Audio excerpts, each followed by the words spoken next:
വായുവിൽ നിന്ന് വെണ്ണ സംശയിക്കേണ്ട കാര്യമുള്ളതാണ്. ബിൽഗേറ്റ്സിന്റെ പിന്തുണയോടെ കാർബണിൽ നിന്ന് ബട്ടർ നിർമ്മിച്ച ഒരു കമ്പനി ക്ലൈമറ്റ് ചേഞ്ചിനെതിരായ പോരാട്ടത്തിൽ പങ്കുചേരുകയാണ്. അങ്ങനെ ഫുഡ് പ്രൊഡക്ഷൻ മേഖലയിൽ തന്നെ ഒരു പ്രധാന പങ്ക് വഹിക്കുകയാണ് ഈ ഒരു കമ്പനി. അതെ, ഇങ്ങനെ ഒരു കൗതുകകരവും അതുപോലെ വിപ്ലവകരവുമായ ഒരു പുതിയ കണ്ടുപിടുത്തം ലോക ശ്രദ്ധ നേടുകയാണ്.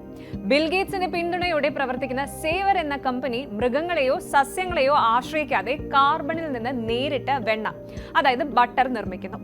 ഈ കാർബൺ ബട്ടർ സാധാരണ ബട്ടറിന്റെ തന്നെ രുചിയും ഘടനയും നിലനിർത്തുന്നുണ്ട് എന്ന് മാത്രമല്ല, പരിസ്ഥിതി സൗഹൃദപരമായ ഒരു ഭക്ഷ്യ വിപ്ലവത്തിന് തുടക്കമിടാനും സാധ്യതയുണ്ടെന്നാണ് വിദഗ്ധർ പറയുന്നത്. ഇനി എന്താണ് ഈ ഒരു കാർബൺ ബട്ടർ? പേര് സൂചിപ്പിക്കുന്നത് പോലെ തന്നെ ഈ വെണ്ണയുടെ പ്രധാന അസംസ്കൃത വസ്തു കാർബൺ ഡൈ ഓക്സൈഡ് ആണ്.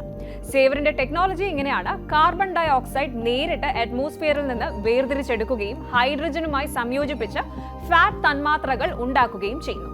ഈ പ്രക്രിയയിലൂടെ ലഭിക്കുന്ന ഫാറ്റ് ആണ് പിന്നീട് ബട്ടറായി മാറുന്നത്. യഥാർത്ഥ വെണ്ണയിൽ കാണപ്പെടുന്ന ഫാറ്റ് തന്മാത്രകൾക്ക് രാസപരമായി തുല്യമായ തന്മാത്രകളാണ് ഈ പ്രക്രിയയിലൂടെയും സൃഷ്ടിക്കപ്പെടുന്നത്. അതുകൊണ്ടാണ് രുചിയിലും ഘടനയിലും ഇവ സാധാരണ വെണ്ണയോട് അടുത്ത് നിൽക്കുന്നത്.